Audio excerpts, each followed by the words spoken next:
नई दिल्ली, द्वारका, 10 अप्रैल 2025।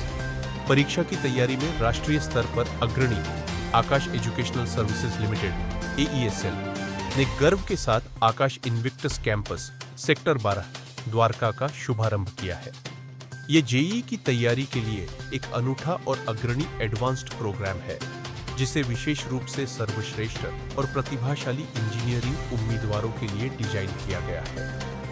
यह उच्च स्तरीय व्यक्तिगत AI आधारित और परिणाम केंद्रित कार्यक्रम IIT या विदेशों के प्रतिष्ठित विश्वविद्यालयों में प्रवेश की तैयारी करने वाले छात्रों को सक्षम बनाने के लिए तैयार किया गया है। आप कह रहे हम 24 घंटे पढ़ाएंगे, तो उसमें टाइमिंग का जो सिस्टम है वो आप उस हिसाब से बनाएं तो ये दो चीजें बड़ी अलग-अलग। एक क्वेश्चन मैं ऐड कर रहा हूँ इनके साथ। यस, ऐड करें। कई बार ऐसा देखा जाता है जो सुसाइड्स जो होती हैं, बच्चे एग्जाम क्लियर नहीं कर पाते, और जो बच्चे एग्जाम क्लियर नहीं कर पाते उनको आप कैसे मैनेज करते हैं? देखिए, मैं बताता हूँ कि एक तो ये घटना क्यों, मेरा साइकोलॉजी में भी थोड़ा मेरा इंटरेस्ट है और बड़ा क्लोजली मैंने कोटा की सिचुएशन को देखा। जब कोटा शुरू हुआ था तब ऐसी घटनाएं नहीं होती।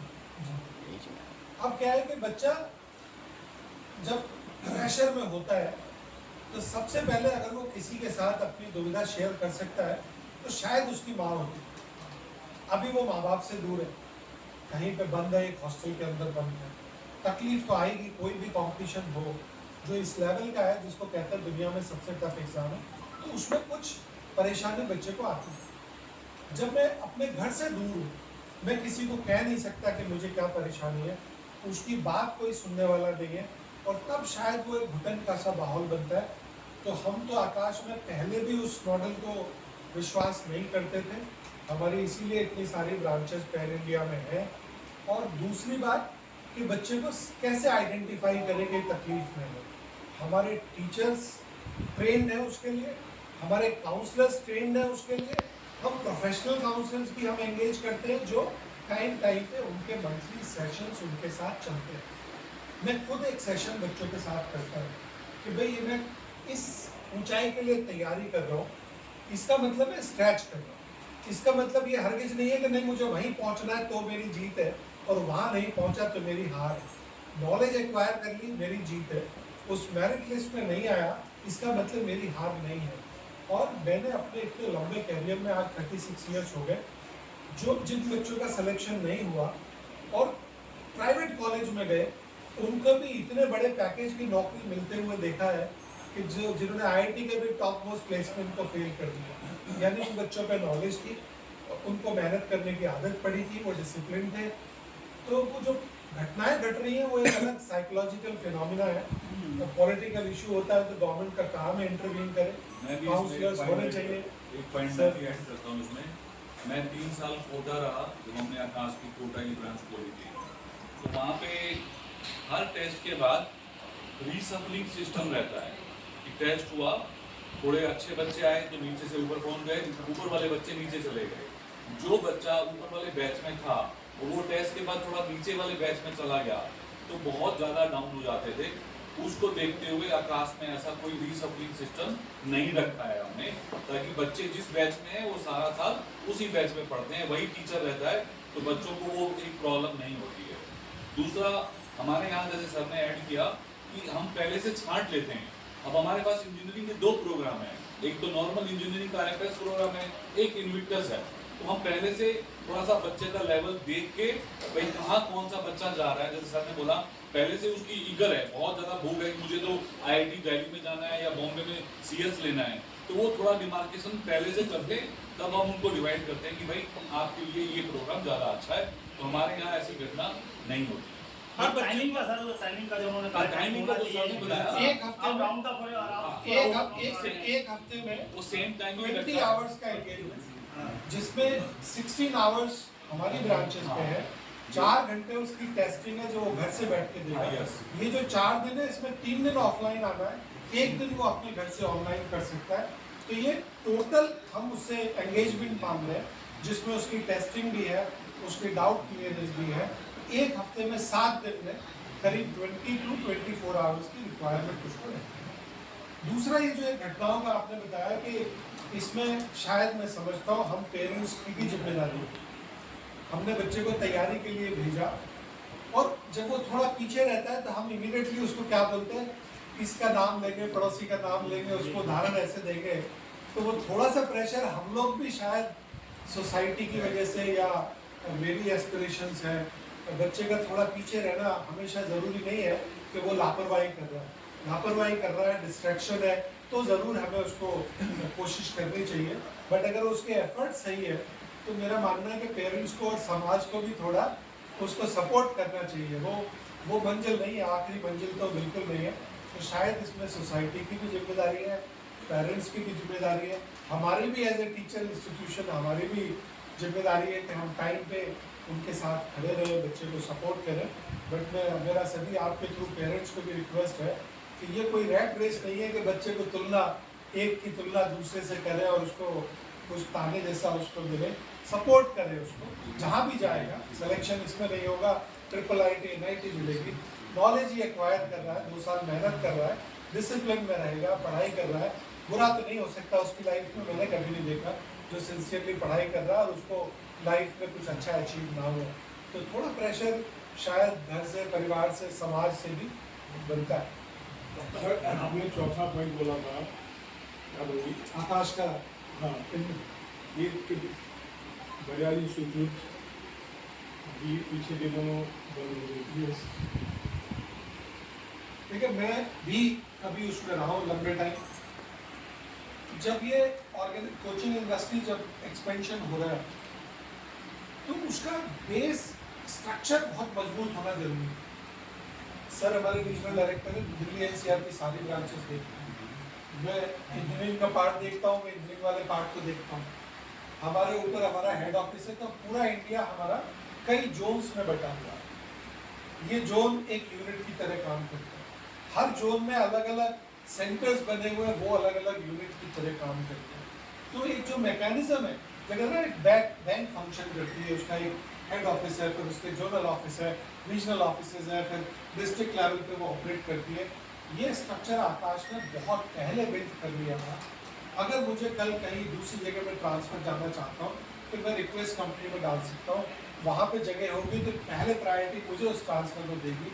तो हम एक बड़ी फैमिली की तरह काम करते हैं। ब्रांच अकेली इंडिपेंडेंट घर की तरह काम नहीं करती। So every branch is well connected. Then Gurgaon में हमारा कॉर्पोरेट ऑफिस है, लोग नहीं जानते, कोचिंग इंडस्ट्री वाले भी नहीं जानते। आप जाएंगे तो लगेगा कि तो ऐसे मल्टीनेशनल कंपनी के भी ऑफिस नहीं है। बहुत सारे हजारों लोग उसमें लगे हैं, R&D टीम है, वो क्वेश्चन पेपर बना रही है, स्टडी मटेरियल बना रही है। तो मेरे ऊपर एक बैकअप है मेरे पीछे, और अगर बैकअप नहीं हुआ मेरे पीछे, आज मैं बीमार हुआ तो कल मेरी क्लास कौन लेगा।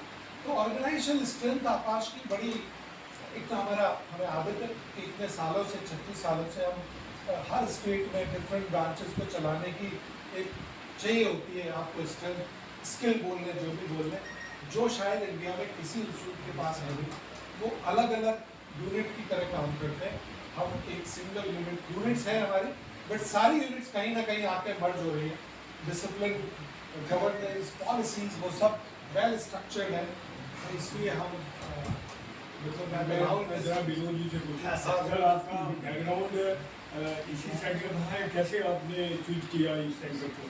देखिए ये सेंटर जहाँ मैं द्वारका में काम कर रहा हूँ लगभग 10-12 साल से, उससे पहले साउथ दिल्ली में काम किया है ऑर्गेनाइजेशन जिसका आप नाम नहीं लेना चाहते, मैं भी नाम लेना चाहता हूँ कि इसकी अभी सिचुएशन ठीक नहीं है।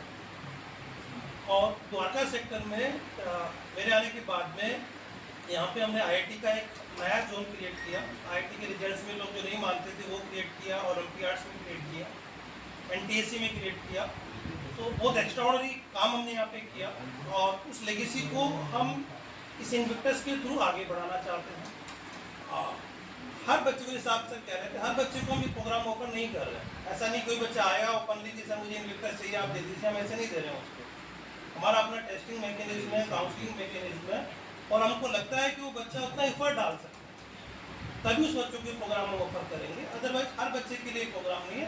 अगर बच्चा नॉर्मल इंजीनियरिंग करना चाहता है, ज़्यादा एफर्ट नहीं करना चाहता, ज़्यादा प्रेशर नहीं लेना चाहता, तो हमारे पास दूसरा प्रोग्राम है, उसके लिए हम वो प्रोग्राम उसको ऑफर कर देते हैं। तो इंटेंशन ये है कि भी 1-to-1 बच्चे के साथ वर्क करके हर बच्चे का जो इनर पोटेंशियल है वो बाहर निकालें। हमें वो प्रेशर नहीं क्रिएट करना कि हमारी एक्सपेक्टेशन बच्चे पे थोपना है।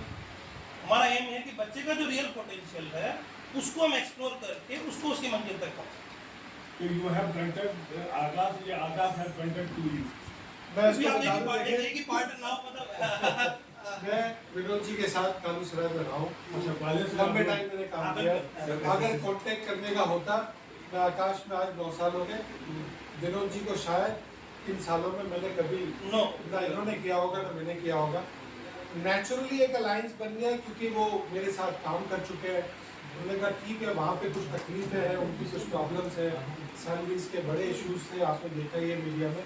एक नेचुरल अलायंस बना, ये प्रोजेक्ट है, ही कैन कंट्रीब्यूट। बट जैसा आप लोग मतलब लोग उसको समझते हैं, कोचिंग बड़ा गंदा वर्ड इंडस्ट्री में है, वो भी निकला राजस्थान से ही है, ये पहले उसके अलावा कहीं नहीं था। आकाश में कभी आपने नहीं सुना होगा ऐसा कभी होते कुछ कुछ जगह कोचिंग्स को जो है ना लोगों ने ज़्यादा, जैसे अब कोटा एक कल्चर है, वो अलग कल्चर है जो दिल्ली के हिसाब से सूट ही नहीं करता है। तो आपको नहीं, ये वो बताऊं। पूरे को मंडी समझिए तो। वही मैं कह रहा हूँ ना, वो टर्म ही गलत दे दिया। हम जो ना एजुकेशनिस्ट हैं, हम उस हमारा- theory, philosophy को मतलब believe हम नहीं उस मंडी या मतलब बच्चों को कस्टमर समझना, मतलब इन सब टर्मिनोलॉजी से हम नफरत करते हैं। सर ये बताएं कि आप अभी आप कह रहे थे कि इन्वेक्टर्स और जनरल दोनों सब्जेक्ट हम बच्चों को लेते हैं, तो पोटेंशियल बच्चों की कहाँ नज़र आती है आपको, और वो बच्चे क्यों इन्वेक्टर्स लें और क्यों जनरल में लें? देखिए, जो आप कहते हैं कि बच्चे का हम character दोनों है, अगर- क्राइटेरिया आप छांट रहे हैं, हाँ। बच्चा पढ़ने एक ही जगह आ रहा है, हाँ, तो आप उसको कैसे सफिशिएंट करेंगे देखिए कि वो एक दो बातें हैं। एक तो मिनिमम लेवल का उसका इन डेप्थ नॉलेज क्या है, एक तो ये एक मिनिमम पहला क्राइटेरिया है उसका नॉलेज वो लेवल तो क्या है। यही पढ़ने आया है, इंजीनियर पढ़ने आया हम है। टेस्ट उसको टेस्ट के बाद उसको एनरोल कर रहे हैं। हम वैसा टेस्ट कराते हैं, हम हमारे का एडमिशन टेस्ट का एडमिशन टेस्ट है। और वो काफी टफ टेस्ट है, 3 घंटे का, और बच्चे की उसमें परफॉर्मेंस, फिर काउंसलिंग, इसके बाद काउंसलिंग पे हम ये ये चेक करें। एकेडमिक इंटरेक्शन के बाद में डिसाइड करते हैं कि उसको फीस admit फीस करना अलग अलग है दोनों की। हाँ, फीस अलग अलग फीस है, अलग। जो नहीं है वहाँ पे जाएगा वो फीस बढ़ जाएगी। हाँ, देखिए आप उसको उस टर्म में समझने की कोशिश कर रहे हैं, हमारे एफर्ट्स उसमें 2 गुना 3 गुना ज्यादा है। सर ये सवाल मेरा आपसे, आकाश कब और अब में क्या फर्क है और क्या आपकी भावी योजना है? इसके अलावा है कि प्रोग्राम लेके तो आप आए हैं, और क्या प्लानिंग है आपकी कि जिससे आप स्टूडेंट को और बेहतर कर पाए देख पाएं? देखिए प्रोग्राम में यह से किए हैं, हमने मेड प्रो भी लॉन्च किया है, मेडिकल का एक प्रीमियम प्रोग्राम है, और ये इन्वेक्टर्स एक साथ ही लॉन्च हुए। ये ब्रांच ऑल्दो इन्वेक्टर्स इंजीनियरिंग को डील करेगी।